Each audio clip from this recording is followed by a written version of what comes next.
ಅತಿ ಮುದದಿಂದ ಉಪಚರಿಸುತ್ತ ಅತಿಶಯ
ವಿಶೇಷತೆಯನ್ನು ಚಂದ್ರೋದಯವಾಗುವಾಗ ಹೇಗೆ ಸಾಗರವು ಹರ್ಷದಿಂದ ಉಕ್ಕೇರುತ್ತದೋ ಅದೇ ರೀತಿಯಲ್ಲಿ ಈ ಮನ್ಮಥನ ಪ್ರವೇಶವಾಗುವಾಗ ಪ್ರಕೃತಿಯೆಲ್ಲವೂ ನವ ಚೇತನದಿಂದ ನಡೆಸುವುದನ್ನು ನಾವು ಕಾಣ್ತಾ ಇದ್ದೇವೆ. ಹೌದು ಸ್ವಾಮಿ, ನಿಮ್ಮನ್ನು ಕಂಡಾಗ ನಾನು ಅಷ್ಟೇ ಪುಳಕಿತ ಆನಂದ ಗಾತ್ರಳಾಗುತ್ತೇನೆ. ಅದು ಹಾಗೆ. ಇದಕ್ಕೆ ಕಾರಣವೇನು ಬಲ್ಲೆಯ? ಏನು ಸ್ವಾಮಿ? ಈ ಸೃಷ್ಟಿಯಲ್ಲಿ ಪ್ರತಿಯೊಂದು ವ್ಯಕ್ತಿಯಾಗಲಿ ವಸ್ತುವೇ ಆಗಲಿ ಮಾರನನ್ನು ಬಿಟ್ಟಿರಲು ಸಾಧ್ಯವೇ ಇಲ್ಲ. ನನ್ನ ವರ್ಚಸ್ಸೇ ಹಾಗೆ. ಶ್ರೀಹರಿಯ ಮಗನಾಗಿ ಮದನ, ಮಾರ, ಮನ್ಮಥ ಹೀಗೆ ಅನೇಕ ಹೆಸರುಗಳನ್ನು ಪಡೆದುಕೊಂಡವ. ಹೌದು ಸ್ವಾಮಿ, ನಾವು ನನ್ನ ರಸನಲ್ಲವೇ? ಅದು ಹೌದೇ. ಎಳವೆಯಲ್ಲಿ ತಂದೆಯವರ ನಿರ್ದೇಶನದಂತೆ ಪರಮೇಶ್ವರನನ್ನು ಮೆಚ್ಚಿಸಿ ಇಕ್ಷುದಂಡದ ಕೋದಂಡ, ಪುಷ್ಪ ರಸಾಗ್ರಹವಾದಂತಹ ಭ್ರಮರ ಸಿಂಜಿನಿ, ಅರವಿಂದ, ಅಶೋಕ, ಚೂತ, ನವಮಲ್ಲಿಕ, ನೀಲೋತ್ಪಲಗಳೆಂಬಂತಹ ಪಂಚಭೂಷಣಗಳನ್ನು ಪಡೆದುಕೊಂಡವನು ನಾನು. ಹೌದು, ತಾವು ಶಂಕರನ ಕಿಂಕರರಲ್ಲವೇ? ಖಂಡಿತವಾಗಿ. ಈ ಲೋಕದಲ್ಲಿ ಅದೆಷ್ಟು ಬಿರುಗಾರರಿಲ್ಲ ಹೇಳು. ಹೌದು ಸ್ವಾಮಿ. ಅವರು ಪ್ರಯೋಗಿಸುವಂತಹ ಶರದಿಂದ ಒಂದಿದ್ದದ್ದು ಎರಡಾಗುತ್ತದೆ. ಆದರೆ ನನ್ನದು ಹಾಗ. ನನ್ನ ವಿಶೇಷತೆಯೇ ಬೇರೆ. ಎರಡಿದ್ದದ್ದು ಒಂದಾಗುತ್ತದೆ. ಅವಕಾಶವಿದ್ದಾಗ ಮೂರನೆಯದ್ದು ಹುಟ್ಟಿಕೊಳ್ಳುತ್ತದೆ. ಖಂಡಿತವಾಗಿಯೂ. ಮಾತ್ರವಲ್ಲ, ಈ ಲೋಕದಲ್ಲಿ ಒಂದು ಮಾತುಂಟು. ಒಬ್ಬ ಸುಂದರನಾದಂತಹ ಪುರುಷ ಇದ್ದರೆ ಅವನನ್ನು ಹೋಲಿಸುವುದು ಯಾರಿಗೆ ಸ್ವಾಮಿ? ಕಾಣಲಿಗೆ ಹನುಮಂತನ ಹಾಗೆ ಇದ್ದರು ಅವನ ತಂದೆ ತಾಯಿ ಹೇಳುವುದು ಹೇಗೆ? ನನ್ನ ಮಗ ಮನ್ಮಥನ ಹಾಗೆ. ಹೌದಪ್ಪ. ಹಾಗೆ ಒಬ್ಬಳು ಸುಂದರವಾದ ತರುಣಿ ಇದ್ದರೆ ಅವಳನ್ನು ಹೋಲಿಕೆ ಮಾಡುವುದು ಯಾರಿಗೆ? ಅವಳ ಕಣ್ಣು ಒಂದು ಪಶ್ಚಿಮಕ್ಕೆ ಒಂದು ಪೂರ್ವಕ್ಕಿದ್ದರೂ ಚಿಂತೆ ಇಲ್ಲ. ಕರೆಯುವುದು ಹೇಗೆ? ನನ್ನ ಮಗಳು ರತಿಯ ಹಾಗೆ. ಹೌದು ಸ್ವಾಮಿ. ಏನು ಮಾಡೋಣ, ನಾವಿಬ್ಬರು ಆದರ್ಶ ದಂಪತಿಗಳು. ಹೌದು. ದಕ್ಷಪುತ್ರಿ ಆದಂತಹ ನನ್ನನ್ನು ನಿಮ್ಮ ಹೃದಯ ಸಿಂಹಾಸನದಲ್ಲಿರಿಸಿ ಕಾಪಿಟ್ಟಿದ್ದೀರಿ ತಾವು. ಇದಕ್ಕೆ ನಾನೇ ಧನ್ಯ. ನನ್ನ ಕರ್ತವ್ಯವೇ ಅದು. ಏನೇ ಆಗಲಿ ಕುಸುಮಾವತಿಯ ಅಧಿಕಾರ, ಕುಸುಮ ಶರಗಳು, ಕುಸುಮನೇತೆಯಾದಂತಹ ನಿನ್ನ ಸಂಘ, ಕುಸುಮ ಪಲ್ಲಂಗ, ಆಹಾ, ಇಂತಹ ವೈಭವವನ್ನು ಅನುಭವಿಸುತ್ತಾ ನಾವು ಕಾಲವನ್ನು ಕಳೆಯುತ್ತಾ ಇದ್ದೇವೆ. ಆದರೆ ಏನು ಮಾಡೋಣ, ಇಷ್ಟೆಲ್ಲ ಇದ್ದರೂ ನಮ್ಮನ್ನು ದೂರುವವರಿದ್ದಾನಲ್ಲ. ಕಾಮನಿಗೆ ಕಣ್ಣಿಲ್ಲವಂತೆ ಸ್ವಾಮಿ. ಕಾಮನಿಗೆ ಕಣ್ಣಿದೆ, ಆದರೆ ಕಾಮನಿಗೆ ಕಣ್ಣಿಲ್ಲ. ಹೌದು, ಕಾಮನಿರುವುದು ಯಾವಾಗಲೂ ರತಿಯ ಮೇಳದಲ್ಲಿ. ಕಾಮನಿರುವುದು ರತಿಯ ಮೇಳದಲ್ಲಿ. ಕಾಮನ ನಿಜ ಸತಿ ರತಿ, ಅವಳೊಂದಿಗೆ ಎಲ್ಲ, ಬೇರೆಯವರೊಂದಿಗೆ ಏನೂ ಇಲ್ಲ ಸ್ವಾಮಿ. ಷಡ್ವೈರಿಗಳಲ್ಲಿ ಮೊದಲಿಗನು ಕಾಮ.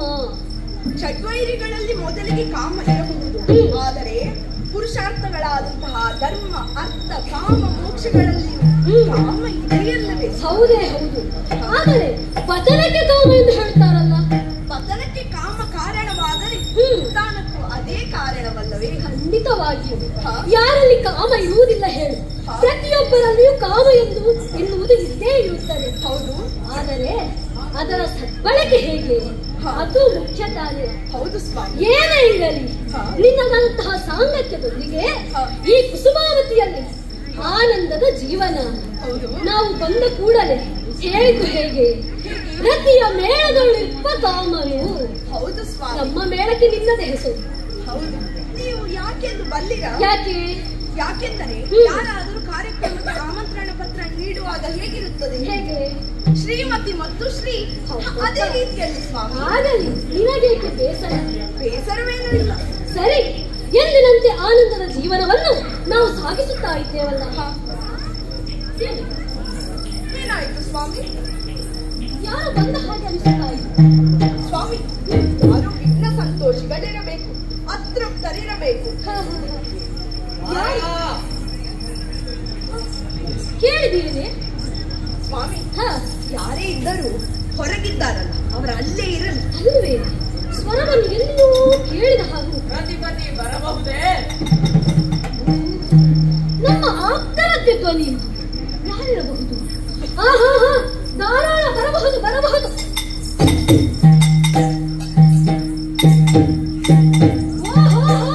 ದೇವೇಂದ್ರ, ಬಾ ಬಾರಯ್ಯ, ಬಾ ಬಾ ಬಾ. ಆಯ್ತಾ ನಿಮ್ಮದು? ಆಯ್ತಾ? ಹಾ ದೇವೇಂದ್ರ, ಗೀತಾ, ನೀನೇನು ಬೇಸರಿಸಬೇಡ. ಈ ರತಿಗೆ ನನ್ನ ಆಲಿಂಗಿನ ಏನಿದ್ದರೂ ರತಿಗೆ ಮಾತ್ರ ಮೀಸಲು. ನಿನ್ನನ್ನು ನಿಂತುಕೊಂಡು ಮಾತನಾಡಿಸುವುದ? ಹೀಗೆ ಬಾ, ಹೀಗೆ ಬಾ.